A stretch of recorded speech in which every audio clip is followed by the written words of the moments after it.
السلام علیکم۔ حضرت شبلی رحمۃ اللہ گورنری سے فقیری تک۔ عباسی دور میں اسلامی حکومت لاکھوں مربع میل کے علاقے تک پھیل چکی تھی۔ الگ الگ علاقوں کے گورنر اپنے اثر کو استعمال کرتے ہوئے حکومت کا نظام چلا رہے تھے۔ اکثر علاقوں سے عدل و انصاف کی خبریں مل رہی تھی، پھر بھی کچھ علاقوں کے حالات اور بہتر بنانے کی ضرورت محسوس ہو رہی تھی۔ وقت کے خلیفہ نے سوچا کہ تمام گورنر حضرات کو مرکز بلایا جائے اور اچھی طرح کام انجام دینے والوں کو انعام و اکرام سے نوازا جائے تاکہ دوسروں کو بھی حالات ٹھیک رکھنے کا شوق ہو۔ چنانچہ فرمان شاہی کچھ دنوں میں ہر علاقے میں پہنچ گیا کہ فلاں دن سب گورنر حضرات مرکز میں اکٹھے ہو۔ آخر وہ دن آ پہنچا جس کے لیے گورنر حضرات ہزاروں میل کا سفر طے کر کے آئے تھے۔ خلیفہ وقت نے ایک خاص بیٹھک میں ان سب کو جمع کیا، کچھ اچھی طرح کام کرنے والوں کو خاص انعام و اکرام سے نوازا اور باقی لوگوں کو نصیحتیں کی۔ محفل کے ختم پر خلیفہ نے سب حضرات کو اپنی طرف سے پوشاکیں دی اور اگلے دن خصوصی دعوت کا اہتمام کیا۔ سب حضرات اپنی خصوصی پوشاک پہن کر اگلے دن دعوت میں آئے۔ شاندار کھانوں اور پھلوں کی مہمانداری کا لطف اٹھایا۔ کھانے کے ایک بار ایک دوسرے سے خیالات اور حالات کے جاننے کی محفل گرم ہوئی۔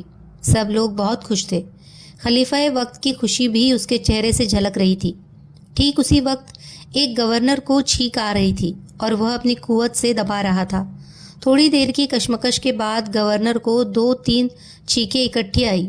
تھوڑی دیر کے لیے محفل کا ماحول بدل گیا۔ سب لوگوں نے اس کی طرف دیکھا۔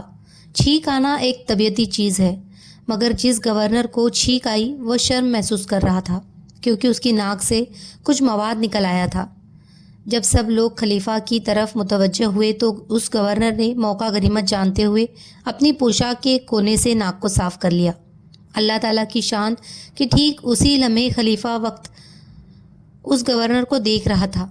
جب اس نے دیکھا کہ اس کی عطا کی ہوئی پوشاک سے ناک سے نکلے مواد کو صاف کیا گیا ہے تو اس کے غصے کی حد نہ رہی۔ خلیفہ نے گورنر کو تنبیہ کی کہ تم نے شاہی پوشاک کی بے قدری کی، اور سب لوگوں کے سامنے اس کی پوشاک واپس لے لی، اسے دربار سے باہر نکلوا دیا۔ مجلس کی خوشیاں خاک میں مل گئی۔ سب گورنر حضرات پریشان ہو گئے کہ کہیں ان کا حشر بھی اس جیسا نہ ہو۔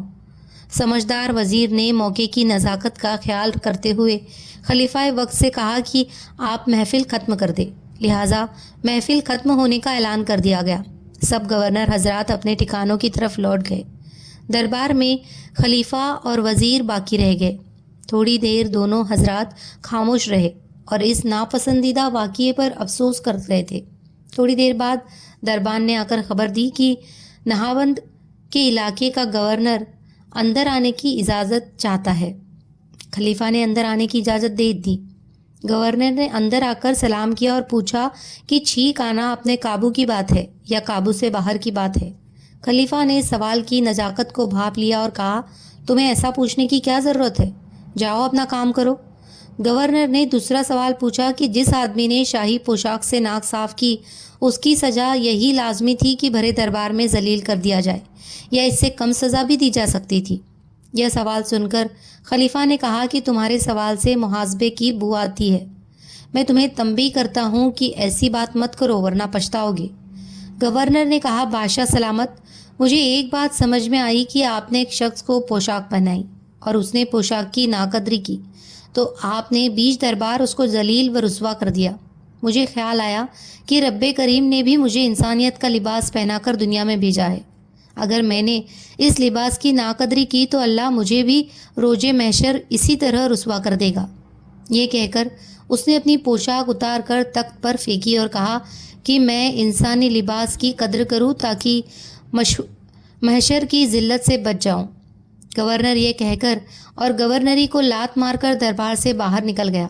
باہر نکل کر سوچا کہ کیا کروں، تو دل میں خیال آیا کہ جنید بغدادی رحمۃ اللہ کی خدمت میں جا کر باطنی نعمت کو حاصل کرنا چاہیے۔ حضرت شبلی رحمۃ اللہ محبت اور معرفت کی دکان میں حضرت جنید بغدادی رحمۃ اللہ کی خدمت میں پہنچے تو کہا کہ حضرت، آپ کے پاس باطنی نعمت ہے، آپ یہ نعمت مجھے عطا کرے، چاہے اس کو مفت دے چاہے تو قیمت طلب کرے۔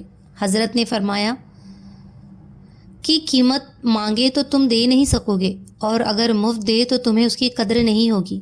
گورنر نے کہا کہ آپ جو فرمائے میں وہی کرنے کو تیار ہوں۔ حضرت جنید رحمۃ اللہ نے فرمایا کہ کچھ عرصے یہاں رہو، جب ہم دل کے آئینے کو صاف پائیں گے تو یہ نعمت عطا کر دیں گے۔ کئی مہینے کے بعد حضرت نے پوچھا کہ تم کیا کرتے ہو؟ عرض کیا کہ فلاں علاقے کا گورنر رہا ہوں۔ فرمایا کہ اچھا، جاؤ بغداد شہر میں گندک کی دکان بناؤ۔ گورنر صاحب نے شہر میں گندک کی دکان بنا لی۔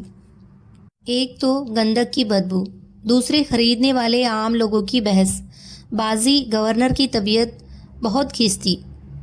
لاچاری میں 1 سال گزرا تو حضرت کی خدمت میں کہ حضرت 1 سال کی مدت پوری ہو گئی ہے۔ حضرت نے فرمایا کہ اچھا، تم دن گنتے رہے ہو، جاؤ 1 سال دکان اور چلاؤ۔ اب تو دماغ ایسا صاف ہوا کہ دکان کرتے کرتے سال سے زیادہ عرصہ گزر گیا، مگر وقت کا حساب نہ رکھا۔ ایک دن حضرت نے فرمایا کہ گورنر صاحب، آپ کا 2 سال پورا ہو گیا ہے۔ عرض کیا پتہ نہیں۔ حضرت نے کٹورا ہاتھ میں دے کر فرمایا کہ جاؤ بغداد شہر میں بھیک مانگو۔ گورنر صاحب حیران ہو گئے۔ حضرت نے فرمایا کہ اگر نعمت چاہنے والے ہو تو حکم کو مانو، ورنہ جس راستے سے آئے ہو اسی راستے سے واپس چلے جاؤ۔ گورنر صاحب نے فوراً کٹورا ہاتھ میں پکڑا اور بغداد شہر میں چلے گئے۔ کچھ لوگوں کو ایک جگہ دیکھا اور ہاتھ آگے بڑھایا کہ اللہ کے نام پر کچھ دے دو۔ انہوں نے چہرے کو دیکھا تو فقیر کا چہرہ لگتا ہی نہیں تھا، لہٰذا انہوں نے کہا کام چور شرم نہیں آتی مانگتے ہوئے، جاؤ محنت مزدوری کر کے کھاؤ۔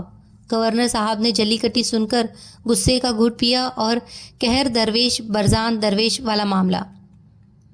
عجیب بات تو یہ تھی کہ سال بھر بھیک مانگتے رہے مگر کسی نے کچھ نہیں دیا، ہر ایک نے جھڑکیاں ہی دی۔ یہ باطنی سدھار کا طریقہ تھا۔ حضرت جنید بغدادی رحمۃ اللہ گورنر صاحب کے دماغ سے ناز و گھمنڈ نکالنا چاہتے تھے، لہٰذا 1 سال لوگوں کے سامنے ہاتھ پھیلا کر گورنر صاحب کے دل میں یہ بات اتر گئی کہ میری کوئی قیمت نہیں، اور مانگنا ہو تو بجائے مخلوق کے خالق سے مانگنا چاہیے۔ پورا سال اسی کام میں گزر گیا۔ ایک دن حضرت جنید بغدادی رحمۃ اللہ نے بلا کر گورنر صاحب سے پوچھا کہ آپ کا نام کیا ہے؟ عرض کیا شبلی۔ فرمایا اچھا، اب آپ ہماری مجلس میں بیٹھا کریں۔ گویا 3 سال کے مجاہدے کے بعد اپنی مجلس میں بیٹھنے کی اجازت دی، مگر شبلی رحمۃ اللہ کے دل کا برتن پہلے ہی صاف ہو چکا تھا۔ اب حضرت کی ایک ایک بات سے سینے میں نور بھرتا گیا اور آنکھیں بصیرت سے مالا مال ہو گئی۔ کچھ مہینوں کے اندر حالات اور کیفیت میں ایسا بدلاؤ آیا کہ دل اللہ کی محبت سے لبریز ہو گیا۔ آخرکار حضرت جنید بغدادی رحمۃ اللہ نے ایک دن بلایا اور فرمایا کہ آپ نہاوند کے علاقے کے گورنر رہے ہیں، آپ نے کسی پر زیادتی کی ہوگی، کسی کا حق دبایا ہوگا۔ آپ ایک فہرست بنائیں کہ کس کس کا حق آپ نے دبایا۔ آپ نے ایک فہرست بنانی شروع کی۔ حضرت نے توجہ دی، لہٰذا 3 دن میں ایک کئی صفوں والی لمبی فہرست تیار ہو گئی۔ حضرت جنید بغدادی رحمۃ اللہ نے فرمایا باطن کی نسبت اس وقت تک نصیب نہیں ہو سکتی جب تک معاملات میں صفائی نہ ہو۔ جاؤ ان لوگوں سے حق معاف کروا کے آؤ۔ چنانچہ آپ نہابند تشریف لے گئے اور ایک ایک آدمی سے معافی مانگی۔ کچھ نے تو ایک دم معاف کر دیا اور کچھ نے کہ ہم اس وقت تک معاف نہیں کریں گے جب تک تم اتنی دیر دھوپ میں نہ کھڑے رہو۔ کچھ نے کہا ہم جب تک معاف نہیں کریں گے جب تک تم ہمارے مکان کی تعمیر میں مزدور بن کر کام نہ کرو۔ آپ ہر آدمی کی خواہش کے مطابق اس کی شرط پوری کرتے، ان سے حق بخشواتے رہے، یہاں تک کہ 2 سال کے بعد واپس بغداد پہنچے۔ اب آپ کی خانقاہ میں آئے تو 5 سال کا عرصہ گزر گیا تھا۔ مجاہدے اور ریاضت کی چکی میں پس پس کر نفس مر چکا تھا۔ میں نکل گئی تھی، باطن میں تو ہی تو کے نعرے تھے۔ بس رحمت الہی نے جوش مارا اور ایک دن جنید بغدادی رحمۃ اللہ نے انہیں باطنی نسبت سے مالا مال کر دیا۔ بس پھر کیا تھا، آنکھ کا دیکھنا بدل گیا، پاؤں کا چلنا بدل گیا، دل و دماغ کی سوچ بدل گئی، غفلت ختم ہو گئی، معرفت الہی سے سینہ پور نور ہو کر خزینہ بن گیا اور آپ اللہ کے عارف بن گئے۔ جو دنیا کی صورت پر ہوتے ہیں شیدا، ہمیشہ وہ رنز و عالم دیکھتے ہیں